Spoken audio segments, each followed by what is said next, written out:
सोनू। जी पापा। चल भाई, बहुत तेज धूप हो रही है, अब घर चलते हैं। अब नहीं हो रहा।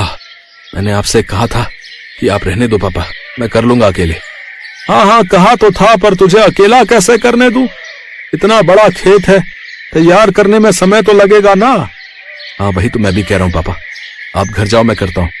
नहीं, तू भी साथ चल, रोटी वोटी खा लेते हैं, फिर शाम को आएंगे। पर पापा तब तक तो अंधेरा हो जाएगा। आप चलो ना, मैं आता हूँ।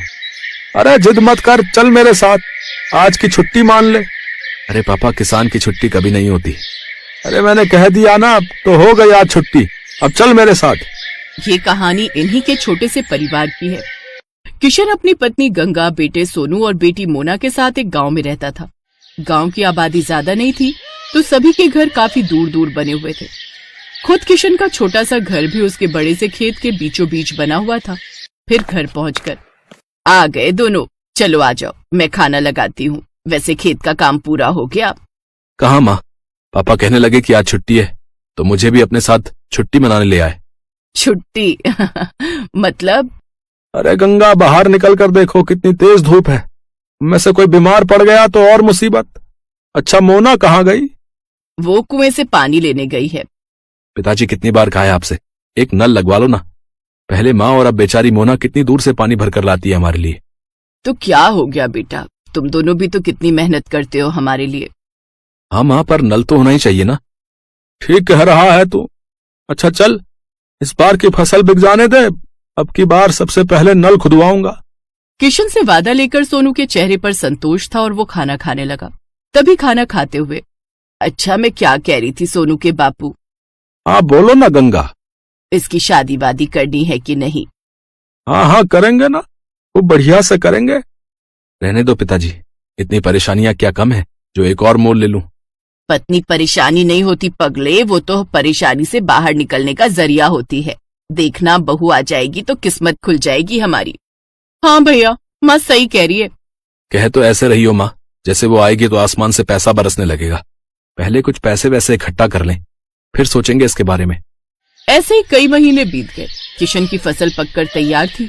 इस बार किशन की अच्छी फसल हुई थी।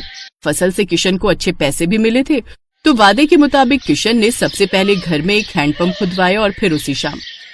हाय, कितना मीठा पानी आ रहा है। सोनू के बापू, ये काम आपने अच्छा कर दिया। अब सुनो, इससे पहले कि कोई और बड़ा खर्चा आए, सोनू का ब्याह भी कर दो और उसके लिए कमरा भी बनवा दो। ना माँ, अभी तो।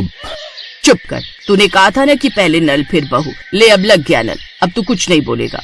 माँ की बात सुनकर सोनू चुप हो गया। फिर उस दिन से ही गंगा और किशन ने सोनू के लिए लड़की देखना शुरू कर दिया। और फिर क्या हुआ माँ, बात बनी? हाँ बन गई भाई, मुझे तो लड़की बहुत अच्छी लगी। राधिका नाम है उसका, पढ़ने लिखने में बहुत तेज है। पर क्या माँ? उसके बाबा की तबीयत सही नहीं रहती, माँ है नहीं, लेकिन मुझे तो बहुत अच्छी लगी। देखने में भी बड़ी प्यारी है। हाँ, और मुझे तो बहुत समझदार भी लगी। हम तो हाँ कर आए हैं, अब तो शादी की तैयारी करो भाई। कुछ दिनों के बाद सोनू की शादी राधिका से हो गई। राधिका ने ससुराल आते ही घर का सारा काम संभाल लिया।